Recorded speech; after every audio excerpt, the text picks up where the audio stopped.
Thanks for joining us. I'm Megan Roberts. We begin tonight in Nunivot, where elders across the territory are struggling to keep up with the cost of living. They say it's because old age security payments don't cover the high costs in the Arctic. As TJ Deere tells us, some are having to find other ways to make ends meet. Adele Angidlik is from Rankin Inlet and is 91 years old. She says her old age security payment can only last for 2 weeks, and she has to find ways to find extra money for food. When someone is hungry, it's really hard to go through when they have nothing to eat. My mind tells me the amount is too small.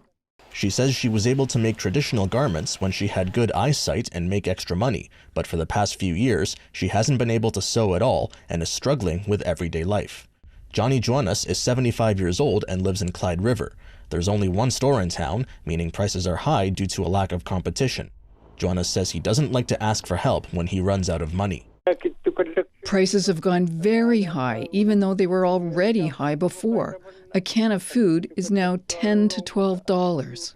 David Ingout is an elder from Igloolik and owns a home. He says he has to pay a lump sum for fuel and electricity every month. Whatever little he has left is for food for his adopted toddler son. I almost gave up one time. How am I going to maintain my home? Maybe I should sell it. But even if I sell it, I'd become homeless. The federal government says the average monthly payment for Nunivut elders last year was $920 a month. That adds up to just over $11,000 a year. Stephanie McLean is the Canadian Secretary of State for Seniors. She says there are many factors that determine the payment amount, and the money is meant to supplement any other retirement income. So I think it's really important for folks to ensure that they're taking full advantage of what the government does provide, or territorial programs as well. Nunivut Premier PJ Akiagok, who's also the minister responsible for seniors, declined an interview request. TJ Deere, CBC News, Iqaluit. In the Yukon, work is underway to merge two First Nations leadership positions, the Council of Yukon First Nations Grand Chief and the National Assembly of First Nations Yukon Regional Chief. 4 Yukon First Nations are not members of CYFN, and how those nations will be represented at the national level is still unclear. The CBC's Marissa Mayer has more. Of the 4 nations that are not members of CYFN, 3 have not signed modern treaties. That includes White River First Nation, Liard First Nation, and Ross River Denna Council. Dylan Loblaw is the chief of Ross River Denna Council. He says the AFN has done a great job advocating for Ross River's rights on the national stage, and that national representation is a concern after the merger.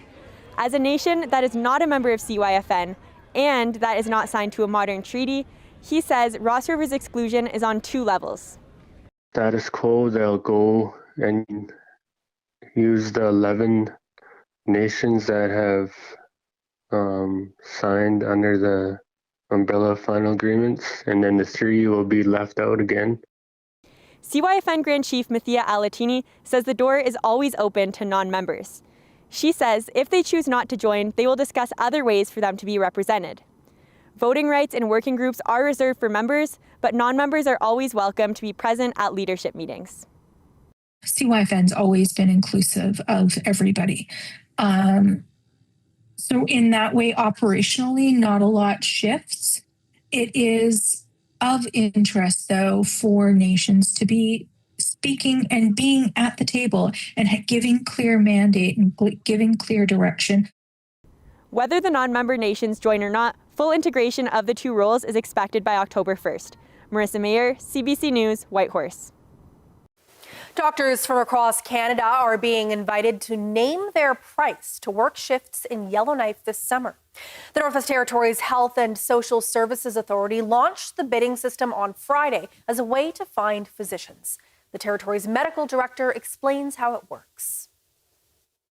We've written to all of our database of qualified emergency physicians who can work in the Territory's hospital, the Territorial Hospital at Stanton, and invited them to submit their bid. What would it take for them to come and work our most critically short staffing blocks for the rest of the summer? And so we're going to hear from them whether or not there's a price that works for them. And This is really because we know there are several of our locum physicians who've indicated that they'd like to be able to negotiate. We haven't had the ability to do that directly. As a health authority, the contracts and the rates for locums come from the Department of Health and Social Services.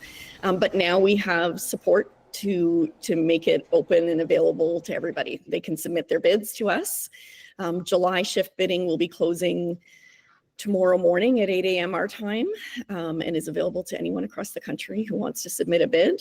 And then we'll be opening up August shifts as well for bids to be closing in a couple of days. And this is a strategy that we hope will allow us to fill any remaining shifts, and really should give us some good information as well about just what is the market like. It's not an open and transparent market. Jurisdictions don't publish the rates that they're offering. And so I think this gives us some really valuable information. The NWT Health Authority's public administrator says they're prepared to outcompete every jurisdiction to fill the critical shifts. Otherwise, they might have to turn to their contingency plans. Kraft says that could include changing the way they deliver service, like using a virtual ER doctor. Fire crews are monitoring a cluster of fires along Northwest Territories Highways 3 and 6. Highway 6 closed intermittently over the weekend, and Jean Marie River was put on an evacuation alert earlier today. The CBC's Avery Zingle has the latest on the fires. These were the scenes from Highway 3 on Sunday evening. Flames were visible from the road and heavy smoke affected visibility on the highway. That's because 4 fires are burning between kilometers 168 and 212. Highway 3 remains open, but as NWT Fire spokesperson Dana Bowen tells us, that could change at any moment. There's been a lot of focus on the fires around Highway 3. We've got about 4 fires in that area. And it's been causing a lot of smoke near the highway. But we do have teams monitoring the area and making sure that traffic can get through. Highway 6 is the only road in or out of Fort Resolution, and it was closed intermittently over the weekend due to low visibility. As of 4 p.m., that fire has burned out of control to 345 hectares. Bowen says that dozers are clearing the area adjacent to the highway to limit potential spread of this fire. Crews, 2 helicopters and air tankers are taking sustained action on that fire to protect the highway. Nunivot First Nation Chief Louis Balsley said the community is not currently threatened. Fort Resolution Métis Government President Arthur Beck says the hamlet will play a lead role if the fire does become of concern. He says the community is lucky to have natural fire breaks like the swamp behind Nunivot and the airport. Now, Beck says the community has been planning its response for fire ever since the Hay River fire. That response would involve using boats to leave if the fire becomes a threat. NWT Fire says crews are acting on these fires near the highway, preventing them from burning closer to the road. Bowen says drivers can still expect blowing smoke and poor visibility. Now, southerly and southwestern winds are expected to cause growth to those fires along Highway 3. This afternoon in Jean Marie River, the First Nation warned residents to prepare for the possibility of an evacuation. A 2,200-hectare wildfire is burning 23 kilometers from the community. Bowen says people can expect smoke around Fort Liard as a complex of 3 fires burns to over 14,000 hectares. Avery Zingle, CBC News, Yellowknife. And staff at a mine remediation site in the NWT's Clinton region have evacuated to Yellowknife. A wildfire is burning about 15 kilometers from the former Ray Rock mine. NWT Fire says the evacuation is just a precaution and that crews are monitoring the fire. The evacuation began Saturday afternoon, and by tonight, 36 staff members from the site will be in Yellowknife. The former uranium mine is about 145 kilometers northwest of Yellowknife. Crown Indigenous Relations and Northern Affairs Canada is responsible for the remediation. It says it's working with NWT Fire to determine when staff can return. This astonishing world, with its infinite possibilities, calls to the world shapers, impact makers, visioneers. Together, let's unlock potential everywhere. Welcome to your new home. Mais il est trop chaud. He understands French. I'm not seeing this as a suicide. Someone sure wanted us to think it was. Gallagher is suspect number 1. Tell me, was it the man's politics you didn't like, or the fact that he's living with your wife? I know he's into something. I just gotta prove it. No, we all have a past. Find his. Be careful around Fitz. Donnie's got a lot of demons that tend to appear when no one expects it.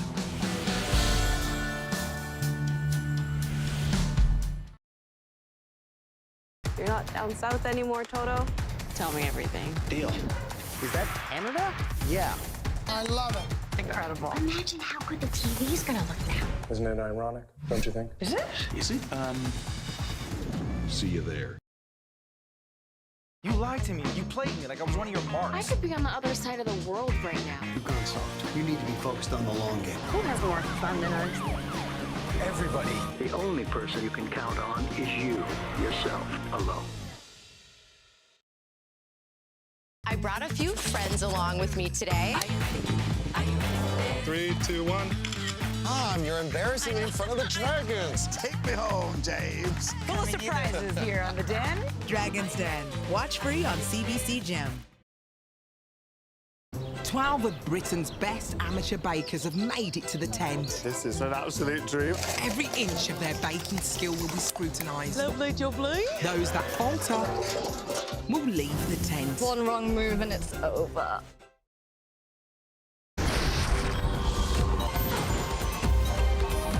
Where we're all about explaining and expanding. Stream anytime, CBC News.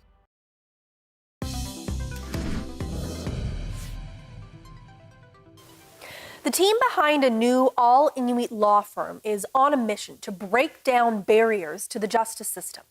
Tulagak Law has been serving Nunivut for the past 7 months and is looking to expand its services. Samuel Watt has that story.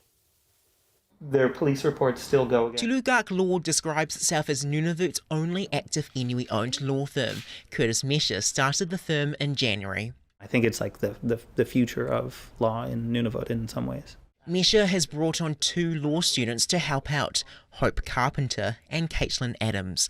From a very young age, Adams knew she was destined to be working in the courts. Even my Barbies were lawyers, and they drove fancy cars. I set up a whole thing. She wants to help uplift people and be a warm, familiar face in a foreign system. Sometimes the justice system scares me too. And it does feel like it can be a cold place. Hope Carpenter doesn't see many Inuit in the legal profession. That leads to a lack of empathy and understanding of the realities in the North. How can that be justice for the people here to have outsiders come in and dictate what's right and wrong and what's reasonable or not reasonable when these concepts of right and reasonability, they really depend on the context in which you're operating. Part of the problem, she says, is the fact there's no permanent law school in Inuit Nunivut. I think the problem is really just the distance that people need to travel right now in order to attend law school. By training more Inuk lawyers, Curtis Mesha hopes to make the justice system more accessible and fairer. Definitely see a lot of it as just making sure people understand everything that's going on. And in the coming years, he hopes to have practices in every region of Inuit Nunivut. Samuel Watt, CBC News, Iqaluit. Applications are now open for funding under a specific program within the Federal Indian Day School's class action settlement. It's called the McLean Legacy Fund, and its goal is to support communities. That means individual survivors of Federal Indian Day Schools are not eligible, but communities that had a recognized day school are. I spoke earlier to McLean Day School Settlement Corporation CEO Elder Claudette Commanda to get more details. Can you begin by telling me about this fund? Where did it come from? How did it start? The Legacy Fund originates from the Federal Indian Day School class action. It's born out of the settlement agreement, the Federal Indian Day School settlement agreement. And the Legacy Fund, it's valued at $200 million. And that's to support 4 distinct pillars: language and culture, healing and wellness, truth telling, and commemoration. But just to go back, I'll take a step back. The late Gary McLean, who spearheaded the class action and who certainly did pave the way for justice and recognition for so many of our survivors of Federal Indian Day School, Gary McLean ensured that there would be a legacy fund set aside.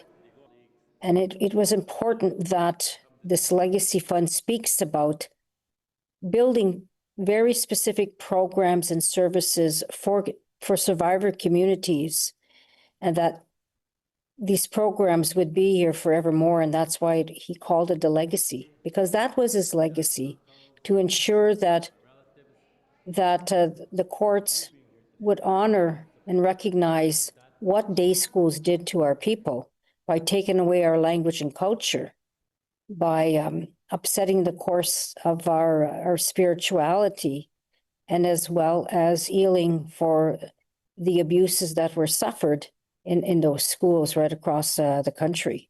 What I'm hearing is that this legacy fund in particular, and my understanding of the fund itself, it's less about an individual applying for this fund and really about community healing within those 4 pillars. Do you think that's an accurate description? Yes, absolutely. That's absolutely. The legacy fund is not for individual compensation. The claims side of the settlement agreement specifically deals with the compensation where survivors can go and apply, which they have applied for compensation. The legacy fund and the McLean's Day School Settlement Corporation, we have nothing to do with the claims, individual claims. The legacy fund is it's collective, it's community, it is about the community. It's about survivors, and we want this legacy fund, we want the communities to build their programs to be community, survivor-led, survivor voice, survivor base. And it's so important that it's community, it's a collective, absolutely a collective. So then how do, I guess, communities, who applies and how do they do that? I will refer to them, or we've been referring to them as the survivor communities. And those survivor communities are those communities that are listed, identified in Schedule K of the Indian Day School Settlement Agreement. Those communities are eligible to apply for Legacy Fund. There are also survivor committees that do exist in some communities across the land. There are not many. However, there are some that have established survivor committees, and those survivor communities about survivors coming together, supporting one another in various capacities. The existing survivor committees are eligible to apply for the legacy funding as well. I know that you had mentioned the 4 pillars, but I'm just wondering if you had a couple of examples of what you might envision this funding could be used for, kind of concrete programs that you think might be something that communities could benefit from with this funding. Let's look at healing and wellness, for example. So developing healing programs pursuant to the needs of the community, pursuant to the needs of the survivors, pursuant to the needs and the protocols of the nation or the community in question. So to develop very specific healing and wellness programs, for example, healing lodges, ceremonies, bringing in experts, those mental health support workers that can provide the healing and wellness to communities. We're hoping that those programs and services that will be developed will be there as an ongoing basis. Let's look at language and culture. The communities could develop language nests.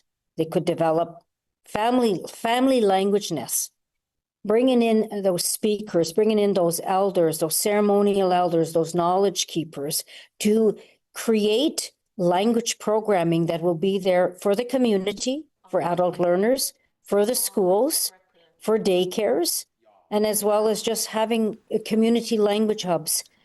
Also, to develop the very specific curriculum and language resources that are needed for the teachers, for language teachers. Also, sharing of best practices.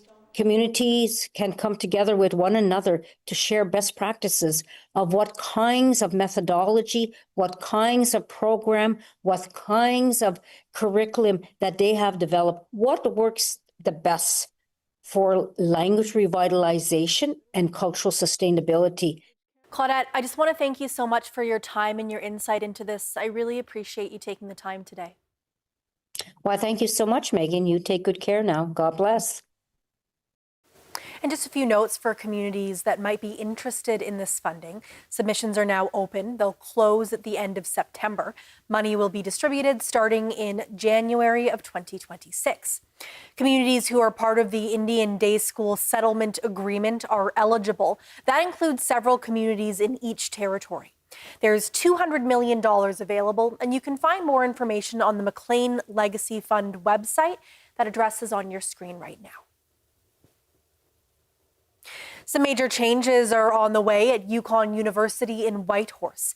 International students are no longer eligible for family housing. The university is moving toward prioritizing housing for rural students from across the Yukon, as well as first-year students. The administration updated its campus housing policy, which it says was outdated. Now, students have to be enrolled full-time to be eligible. International students are also now required to be at least enrolled in a diploma program or a bachelor's degree to be eligible for housing. So this is actually to bring us in line with some of the federal requirements around international students. One of the significant changes that came through from the federal immigration is that international students, the spouses of international students, unless they're pursuing a master's or a PhD program or some very specialized programs, are actually no longer eligible to receive an open work permit. So this shift just really reflects that the visa situation for those students no longer allows them really to as easily bring their families with them. Current students living on campus, including families, have their lease extended until the end of April 2026. They will then need to reapply for accommodation if they're eligible. 12 Indigenous Northerners are now certified with skills for professional counseling. The women are part of the second cohort of the Northern Indigenous Counseling Program. It's a 2-year course where students learn skills like breathwork and active listening to overcome personal challenges and help others. Valedictorian Cara Manuel called her cohort the start of a ripple for change. I know in my heart that each of us will do great things. This is a movement for change.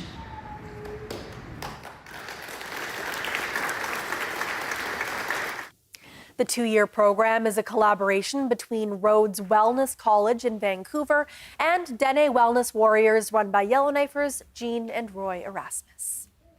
One of the things that's really important to us is to help our people, Indigenous people here in the North, to help them with healing their pains and their hardships. And I think that this is important work and important for the North.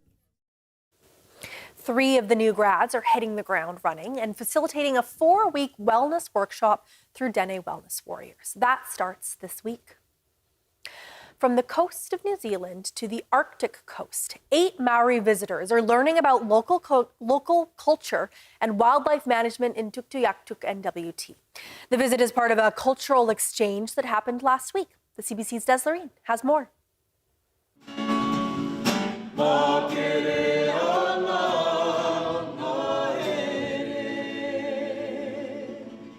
Tuktoyaktuk took part in a cultural exchange with Maori visitors last week. They traveled to the NWT to share knowledge about wildlife management and cultural practices. A community feast was held on Sunday to welcome the group.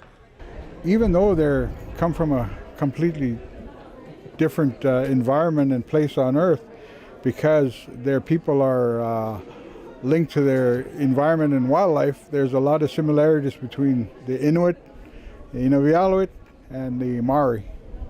The visitors learned how the Nunivot manage and harvest the beluga population. The group was also given a tour of Hendrickson Island, a local whaling and research camp. In New Zealand, the Maori have similar harvesting rights over the titi bird, also known as a mutton bird. And the way that they have held on to their harvesting rights in the community is amazing, because we only have one harvesting right, which is mutton birding. So it's really inspiring us to go back and stand a bit taller and stronger on that.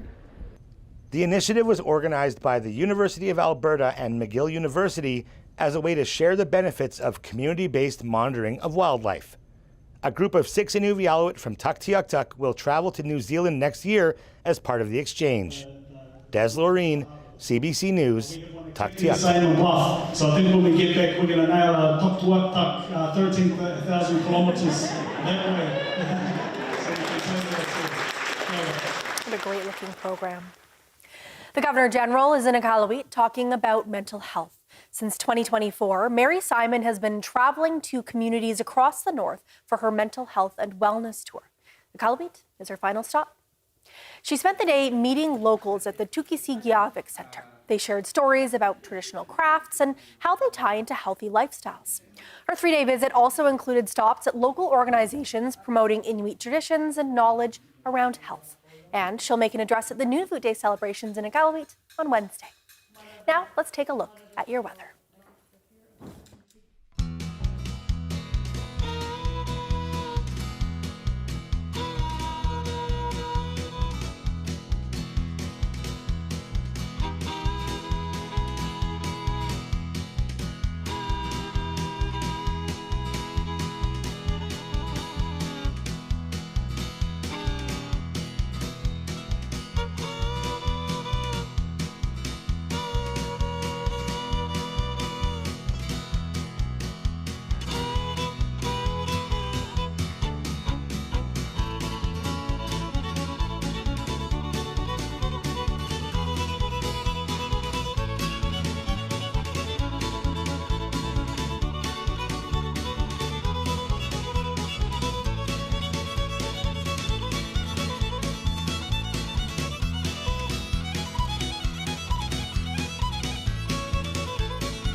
Yukon's own hockey phenom Gavin McKenna has signed with Pennsylvania State University.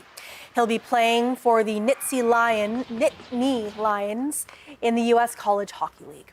This past season, he led the Medicine Hat Tigers to the Western Hockey League title. The Whitehorse Yukon local was first overall draft pick in the Western Hockey League when he was only 14. And next year, he's anticipated to be the NHL's #1 draft pick. Pennsylvania State University has not yet confirmed details of the deal. And that is Northbeat for tonight. For news anytime, go to cbc.ca/north. Thank you for watching. I'm Megan Roberts. Have a good night.